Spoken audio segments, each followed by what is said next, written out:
Beaucoup de personnes me posent cette question. Chef Caviar, quel est ton secret au niveau de B75? B75, vous devez savoir que B75 ne fait rien de nouveau. Dans cette vidéo, je vous donne une de mes stratégies que j'utilise pour faire du scalping sur B75. Dans cette vidéo, je vais le céder en deux parties. Première partie, je vais parler de la théorie. Et deuxième partie, je vais vous montrer tout ce que je vais dire sur un graphique réel. On va bâtisser ce que je vais dire sur un graphique réel. Donc, première partie, vous devez savoir que cette stratégie, c'est une stratégie que j'ai mis sur pied, ça fait des années et ça continue de faire ses preuves.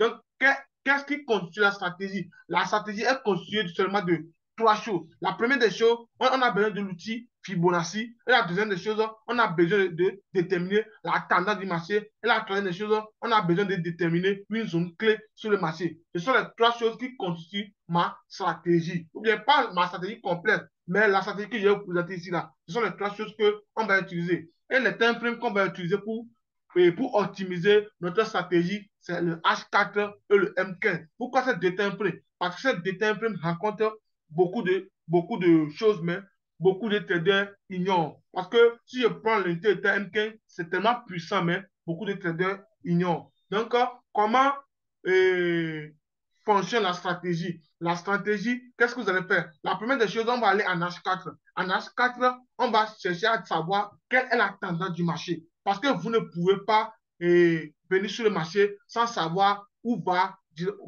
potentiellement le marché. C'est bon? Donc, après avoir déterminé la tendance, on va prendre notre outil FIBO, on va mesurer le mouvement actuel du prix. On va voir si le prix est en haut de niveau 50 heures. Si c'est une tendance haussière, il faut savoir que la tendance haussière est maintenue. Si c'est une tendance baissière, et si vous voyez que le prix est en bas des niveaux 50 heures, vous devez savoir que la tendance également est maintenue. Et la troisième des choses, on va attendre le prix en M15 sur les niveaux clés pour faire du scalping. Donc, sans plus tarder, je vous montre tout ce que j'ai dit sur un graphique réel.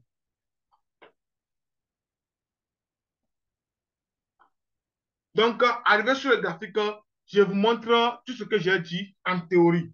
Donc, ici, je suis sur B75 en H4. En H4, qu'est-ce qu'on va faire? La première des choses, on va déterminer quelle est la tendance du marché. Si vous voyez très bien, actuellement, le marché est en train d'évoluer dans une tendance haussière. Qu'est-ce qui a causé la hausse là? C'est parce que le marché est arrivé sur une zone clé sur le marché. Vous devez savoir que B75 là, pour l'attraper à certains niveaux-là, il faut juste attendre sur les niveaux de support, les niveaux de résistance. Simple. Si vous voyez très bien, ici, B75 est venu sur ce niveau de support ici. Vous voyez, c'est pourquoi le marché a déclenché ce mouvement à la hausse. Donc, après avoir déterminé la tendance, et si, admettons que c'est une tendance haussière comme le cas ici, la deuxième chose, tu vas prendre l'outil FIBO, tu mesures le mouvement actuel que le prix a fait. Si vous voyez le mouvement actuel, le prix est en haut d'un niveau 50%. Vous voyez, le prix est en haut d'un niveau quoi? 50%. Ce qui veut dire que la tendance haussière est maintenue. Après avoir déterminé ça, qu'est-ce que vous allez faire? Vous, vous allez revenir en.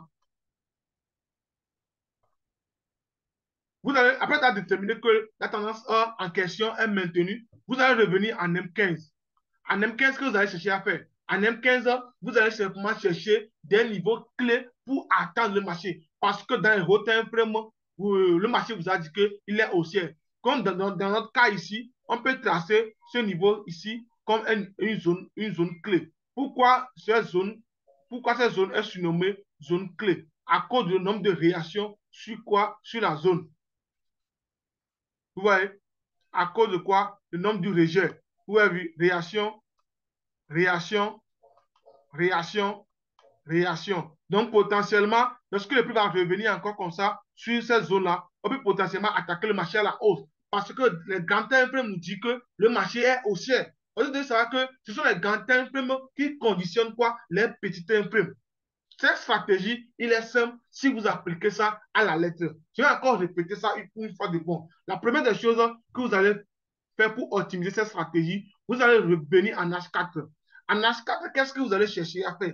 En H4, vous allez chercher à savoir quelle est la tendance du marché. Premièrement, si c'est un marché haussier, si c'est un marché baissier.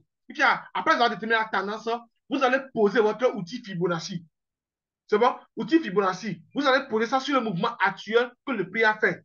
Si c'est une hausse, comme le cas ici, je le pose, je prends le du bas vers le haut. Si vous trouvez que le marché actuel est en haut d'un niveau 50, vous devez savoir que la tendance actuelle du marché est maintenue. Donc, qu'est-ce que vous allez faire? Vous allez juste aller sur M15, chercher des niveaux clés pour continuer la tendance. J'espère que vous avez compris. Donc, je reprends ce mouvement de hausse que le marché avait fait. Ici.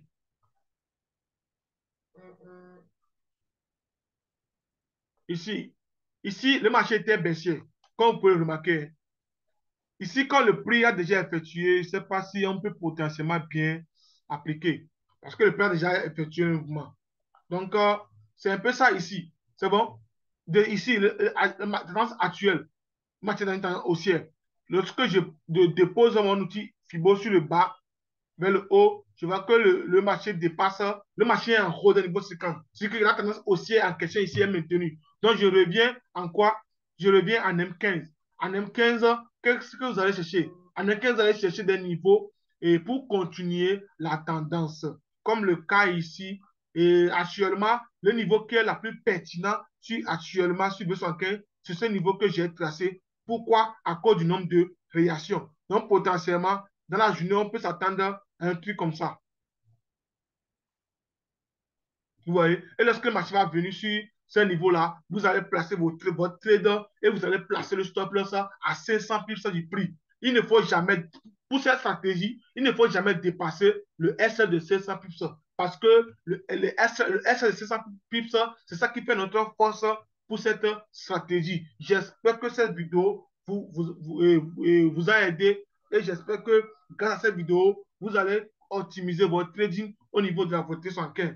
Je répète encore, B75 ne fait rien de nouveau. Si vous avez des questions, laissez-les en commentaire votre point de vue par rapport à la stratégie que je vous ai montrée. Et on se retrouve dans une nouvelle vidéo. C'était le chef Kadia sur le marché financier.